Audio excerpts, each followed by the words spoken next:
Hi there, welcome to my channel. If you're new here, thank you for stopping by. My name is Kemi and this is the Kemi-ing way. If you just stumbled on this channel because you saw the title and you thought, you know what, this is interesting, I should watch this, then you're right, you're in the right place, okay? So stay back, relax, and just sit back to watch this video, okay? Because we're about to discuss some very important stuff. We're about to discuss some very true stuff, and people who know me will know that I usually will come out with the truth, nothing diluted, and just so I can help you or give you more information for you to make informed decisions, okay? So, like I said, sit back and relax because we're about to have a good ride.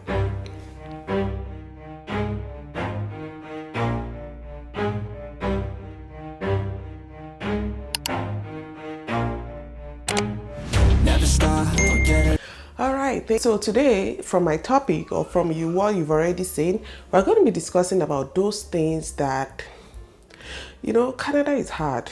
I mean, I already said it. It's tough. It can be tough at times, but especially for women, I feel like it is tougher for women because of so many things that I'm going to be discussing in this video. And before I get started, now I want to address some set of people. Those people that will come to this kind of videos and say, you know what, go back. Why don't you go back to your country? Go back to your country. Yeah. You know what? Exit. This video is not for you, okay? It is for people who want to know, who want to learn, who just want to watch, or maybe they're not even coming, they just want to know what is happening, or they're planning to come, they want to know. Some people are here already, they want to hear some other opinions, okay? So if that's where you belong, then sit back, okay? Let's enjoy. So the first thing I want to talk about when I say Canada is hard, especially for women, is of course the obvious in the area of childbearing, in the area of taking care of the home, in the area of taking care of the child. Now, I'm sure by now you probably know where I'm going with this.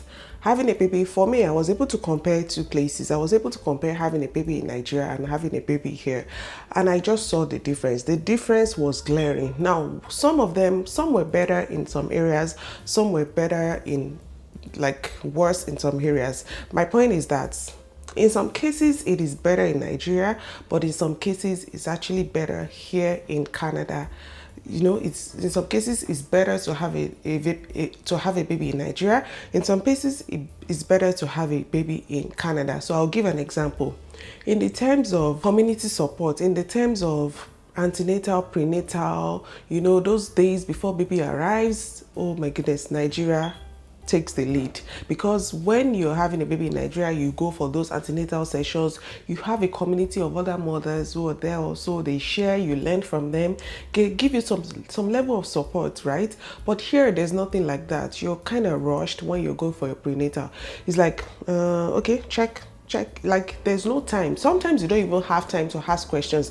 Now I've heard stories of moms who are here and still had to call back their physician from Nigeria to say, okay, I'm pregnant, or this, that. Imagine that, you know, that's just so sad that people have to go through that. Also, when it comes to the level of care, it's hit or miss actually. In some people will say I still prefer the physicians that we have in Nigeria. Some people will say I prefer the physicians here. But if you're to talk about like the availability of care or the type of the level or the advanced care, of course it is better here because you have more equipment, more the hospital is more equipped and they are able to manage conditions, they are able to manage situations, right? But just to say that it varies, and it varies by experience. I would say, oh, I have a good experience, and someone else will say, no, I had the worst experience ever. I know recently I heard someone talk about an hospital experience. The hospital where I had my baby, someone was just talking about how she had the most horrible experience in that same hospital. And again, which comes to the personnel, it comes to the person that you met or you interacted with, right? So those are those things that is just tough. And what I mean by it is tough for moms is that for me, like for example, you've had a baby somewhere else and then you're coming here, it's kind of tough for you to transit between those two different, totally wide apart situations, right? Another thing is also the help that you get, the support. Here, after my cesarean section, I was discharged in Was it even up to, it wasn't, no, it definitely was not up to 48 hours. I was discharged before I was discharged too quick. And I've also heard stories of someone saying, oh, they were like, okay, now you have to go, probably because they need to give out the beds to someone else, and then you come back home. What are you coming back home to do? You're coming back home to take care of yourself, to take care of that baby, and you're still healing, you're still there. But imagine back home, you probably had so many people. We had a pool of people that are there to take the baby off your hands. They are cooking, you're just relaxed and resting your feet. There's nothing like that there or here, my sister and brothers. There is nothing like that here. You get here after having a baby, you jump right into the job, right? Except you have a community already here, or you have people here who are already ready to support you, You get that? Except you have a pool of people here who are on standby, who will say, cook for you, who will do that. Because for me, I had to, before baby arrived, I had to meal prep, cook a lot of things. I had to do so many things just so that when I get back and I'm healing postpartum period, I kind of have some things to, fall on, right? You get the gist, all right. So another thing I want to talk about when it comes to women and why I say it's particularly tougher here is that I still kind of take like a very major role in the family. They take like the major role in the home. Now, I'm not saying that they don't do here also. I mean that men, like there's a distinct gap. There's a distinct, I really hope you're getting my line of thought here. So here, it's almost like you have women who are pulling 2-3 jobs just so that they can pool incomes together, they can pool resources together as a family to support their needs or to support the home front, right? But back in Nigeria, it was almost non-existent to have someone do that, although there are people who do that, right? Like women are also pulling 3 shifts. They are waking up early in the morning, doing this job and on to this job and on to the other job and on to the next job. Especially when it is women who are here alone as single mothers. Single mothers, I feel like, have it tougher. And also with the fact that there's even no, like, there's daycares are not there. They're not readily available. They're expensive if you even find one. The cost of daycare is ridiculous. You can spend up to $400 in a month on daycare. Yes, that is right. You can spend up to that in a month on daycare. So those are those things that are just there, that just take your money, that takes money off your hands, right? So my point is that as women, you have to work equally as men. There's nothing like, oh, women are just yesterday I heard someone say that where the Bible says that women are weaker vessels, and probably some people have this opinion that women are just supposed to relax and sit back, and then the man goes outside to fend for the family and get the food back. Well, in Canada, that is almost not the case, except your family or you have a spouse or a husband who is earning 6 figures in a month. Even if your husband is earning 6 figures in a month, you still want to support with something, right? You don't want to sit back and wait for him to bring that money back home. I know there are people who are housewives here in Canada who are not working, but trust me, they are doing something. They are not totally housewives. There are people in Nigeria who are totally housewives. They're not doing anything. They're not lifting a finger. They're just taking care of the children and the home front. But here, the wife has to do something. They are probably doing social media content creation, or they are influencing, or they are selling online, they're selling digital products. They are just doing something, even though they are a stay-at-home mom. I hope you get my point. Hope you're enjoying it up to this point. If you're enjoying it, let me know in the comment section.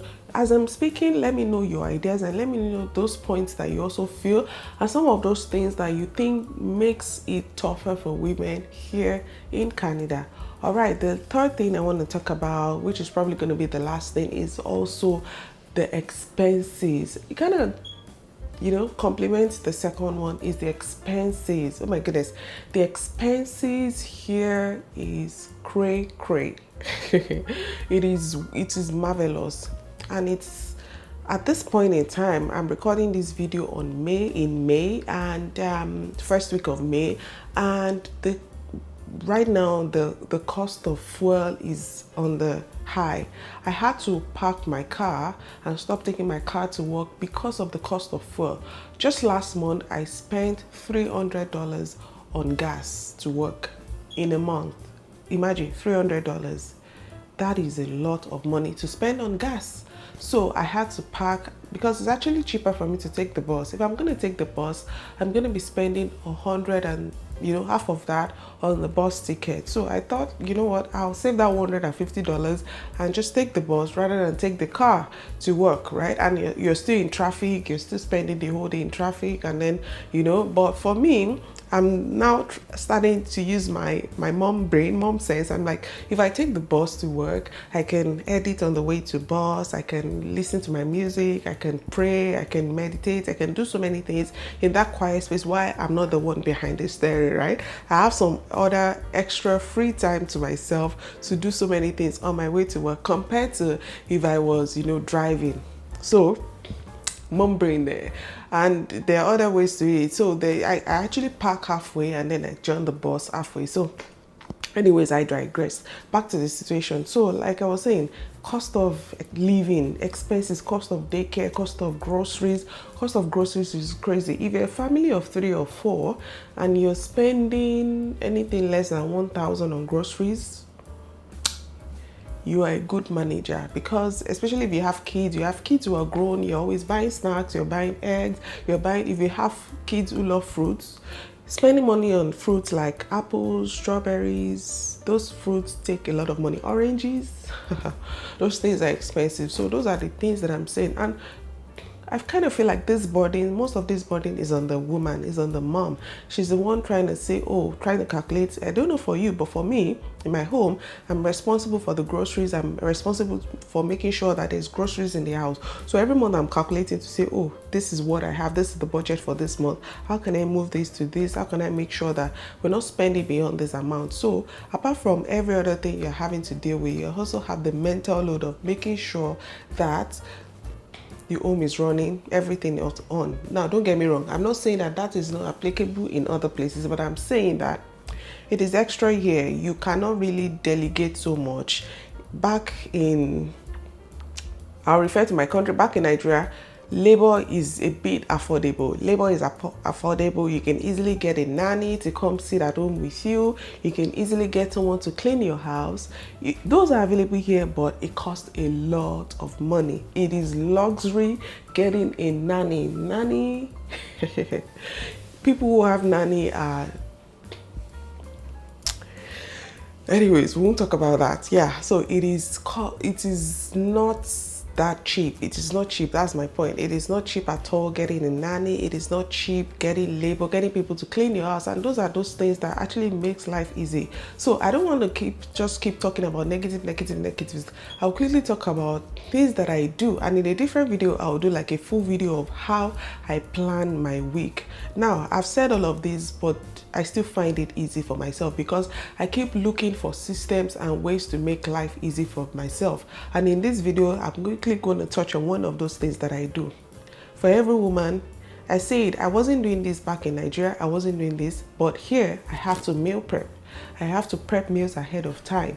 Ahead of time, I can make like 1 month worth of chicken, of protein, of fish, of meat, and I have it in the freezer so that every week I just bring out the portion I need for that week. I warm it up and we're good to go. Soups, stews, those things you can cook. You can cook okra ahead of time. You can cook vegetable soup ahead of time. You can cook beans ahead of time. The only thing I kind of don't cook ahead of time is rice, because I feel like rice might lose some of its properties and might not taste so well when you cook it ahead of time. But every other thing I can cook ahead of time, I sure do ahead of time.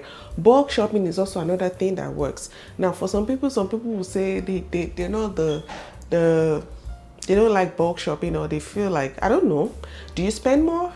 For me, I feel like it helps me to kind of reduce my trips, because when you reduce your trips to the store, you don't keep buying what you shouldn't be buying. Anyways, that's for another video. So bulk shopping, if you're Nigerian, you can cook jollof rice the base, you know, that sauce that you make, you can make a whole lot of it ahead of time. I make my stews ahead of time.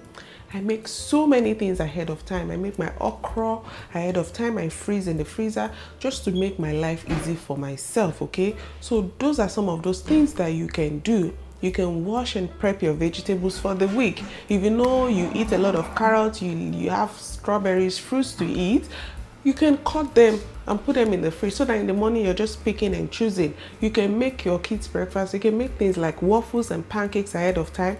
Just put it in the freezer, pop it in the toaster, and you're good to go in the morning. So anyways, that's just what I wanted to tell you.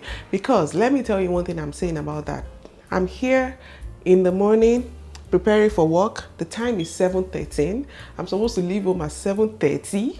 And I'm here recording a video because I already have a menu of things I'm going to make, and those things are not going to take so much of my time, and there are things I can easily do in 15 minutes and I'm good to go out the door. So I'll be on my point. If you do, let me know in the comment section. Type it in there.